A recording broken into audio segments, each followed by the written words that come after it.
Some individuals make such a telling impact on people, on communities and countries, and Edward Seaga was one of them. He was the kindest, most caring, most brilliant man I've ever known, and I loved him dearly. It has been my greatest pleasure, Mr. Speaker, to learn from him and to work with him. He taught me to dine with kings and to walk with beggars and to give respect, to receive respect. Today, on his 89th birthday, Jamaica and the world lost a great leader, and I've lost my teacher, my mentor, and my friend. I give credit to Mr. Seaga for much that I have achieved in my professional life. He saw great potential in me when others did not. He saw great potential in many others from West Kingston when other people did not, and invested his time and effort into helping me and others to rise and to contribute to the country that we both love.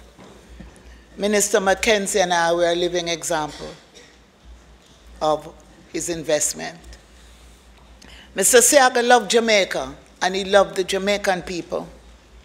He understood the value of our culture and way of life in a way that few other people do. He slept 6 across a bed with the revivalists in Salt Lane and learned and understood what it was to be poor and humble.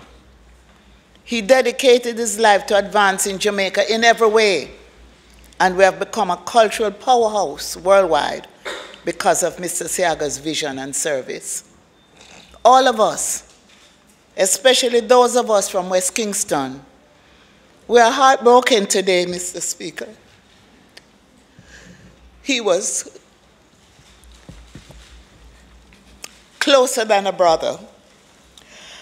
But in this moment, we are also proud to have benefited from, be associated with, and counted as family by Edward Seaga. And to us, he was and will always be family. Thank you for your service, Mr. Eddie. Thank you for loving us and working so hard for each of us every day. We will always love you. Mr. Speaker, last Tuesday, I was with Mr. Seaga. And someone was playing for him the song, Hard Man for Dead.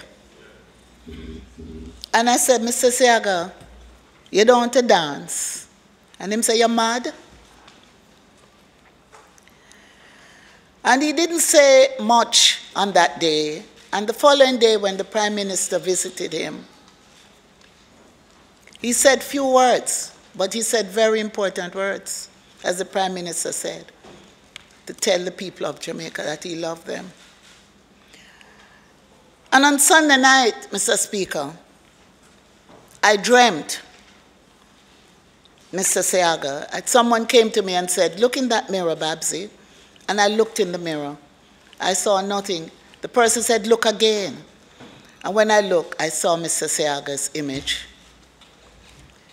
And then I took a second look, and I didn't see him. And the person said to me,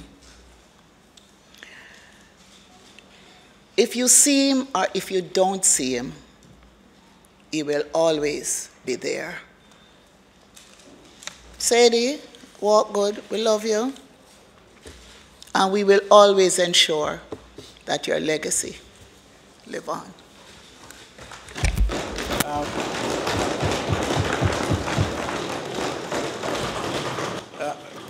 Mr. Speaker, I ask that